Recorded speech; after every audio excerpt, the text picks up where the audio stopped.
ये सारे क्वेश्चन जो आप देख सकते हैं कि इसे कब कब पूछा गया है, ये बहुत ही वीवीआई क्वेश्चन है और आप लोग एग्जाम देने से पहले इसे एक बार जरूर पढ़ लेंगे, नहीं तो ऐसा ना हो कि आप लोग को पछताना पड़े। तो चलिए अब इसका आंसर देख लेते हैं हम लोग। जो हमारा पहला क्वेश्चन है, वेदा हमेतम पुरुषम महानतम डैश डैश विदिते अनाया मंत्र किस उपनिषद से लिया गया है?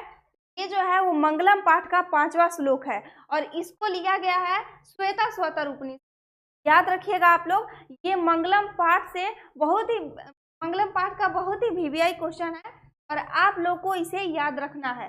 मंगलम पाठ कहाँ से संकलित है? तो मंगलम पाठ को उपनिषद से लिया गया है। उपनिषद से जो 5 श्लोक है मंगलम पाठ का, उस 5 श्लोक को उपनिषद से ही लिया गया है।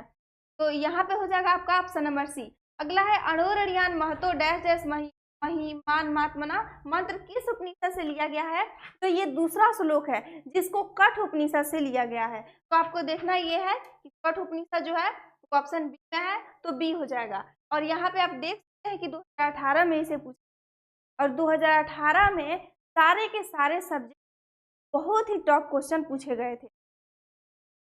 अगला प्रश्न है, नदियां नाम और रूप को छोड़कर किसमें मिलती है? ऑप्शन ए में है समुद्र, बी में है मानसरोवर में, सी में है तालाब में, डी में है झील। और ये भी आपको 2018 में ही पूछा गया है।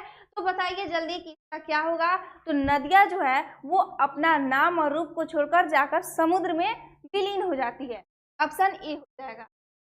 महान से भी महान क्या है? तो आत्मा को महान से भी महान बताया गया है। ऑप्शन ए हो जाएगा आपका आत्मा। यह संपूर्ण संसार किसके द्वारा अनुशासित है? अनुशासित मतलब होता है कि इसका संचालन किसके द्वारा होता है, इसका संचालक है कौन? तो परमात्मा के द्वारा इसका संचालन होता है। ऑप्शन हो जाएगा आपका बी। सत्यमेव जयते किस उपनिषद का मूल मंत्र है? तो ये जो है तीसरा श्लोक है और इसे मुंडकोपनिषद से लिया गया है।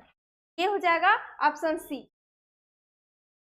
अगला है हिरण्मयेन पात्रेण डैश डैश दृश्यते, यह मंत्र किस उपनिषद से उद्धृत है? तो ये जो है आपका पहला श्लोक है, मंगलम पाठ का पहला श्लोक, और ये जो है वो ईशावास्य उपनिषद से उद्धृत है।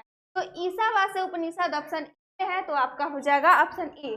अगला, मंगलम पाठ में कुल कितने मंत्र है? तो 5 मंत्र है मंगलम पाठ में, तो ऑप्शन ए हो जाएगा। सत्य का मुख किससे ढका है? तो सत्य का मुख सोने रूपी पात्र से ढका हुआ है।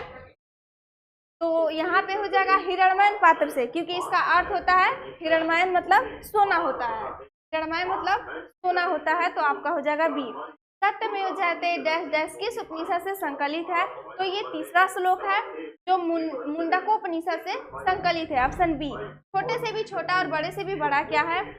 तो जो आत्मा होता है वो सूक्ष्म से भी सूक्ष्म है और महान से भी महान है, बड़ा से भी बड़ा है। आंसर हो जाएगा आत्मा, ऑप्शन सी। अगला प्रश्न है कि नदियां समुद्र में कैसे मिलती है? तो जब नदियां समुद्र में मिलती है तो अपना नाम और रूप छोड़ देती है।